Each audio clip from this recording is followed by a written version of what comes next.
CPI Ochira മണ്ഡലം കമ്മിറ്റിയുടെ നേതൃത്വത്തിലാണ് കേന്ദ്ര സർക്കാരിന്റെ ജനദ്രോഹ നയങ്ങൾക്കെതിരെയും കേരളത്തോടുള്ള അവഗണനയിലും പ്രതിഷേധിച്ച പ്രതിഷേധ സംഗമം ഓച്ചിറയിൽ സംഘടിപ്പിച്ചത്.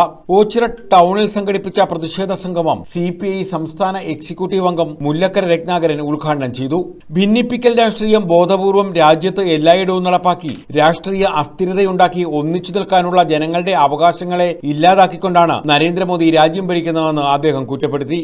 ശ്രീനാരായണഗുരുവും അയ്യങ്കാളിയും ചട്ടമ്പിസ്വാമികളും കേരളത്തിൽ നമ്മളോട് പഠിക്കണമെന്ന് പറഞ്ഞ് പള്ളിക്കൂടം തുടങ്ങിയ ക്രിസ്ത്യൻ മിഷണറിമാരും ഇവിടെ അതിന് സൗകര്യമൊരുക്കിയ സംവിധാനങ്ങൾ കൊച്ചുങ്ങളെ പള്ളിക്കൂടത്തിലേക്ക് വിട്ട അറിവിന്റെ അക്ഷരങ്ങൾ അകത്തെത്തിച്ചാൽ ഒന്നിക്കാനുള്ള ഒരു മോഹം ഉണ്ടാവും, അത് സമാധാനത്തിലേക്ക് എത്തിച്ചേരാനുള്ള ഒരു വഴി തുറക്കും എന്ന് കേരളം തിരിച്ചറിഞ്ഞതുകൊണ്ടാണ് കേരളത്തിൽ ഏത് പാവപ്പെട്ടവനും കൊച്ചുങ്ങളെ പഠിക്കാൻ പറ്റും. CPI മണ്ഡലം സെക്രട്ടേറിയറ്റ് അംഗം RD പത്മകുമാർ അധ്യക്ഷത വഹിച്ചു. S Krishnakumar, Kadathur Mansoor, KP വിശ്വവത്സൻ, A Nasar, R Saravanan തുടങ്ങിയവർ പങ്കെടുത്തു. News bureau, Ochira.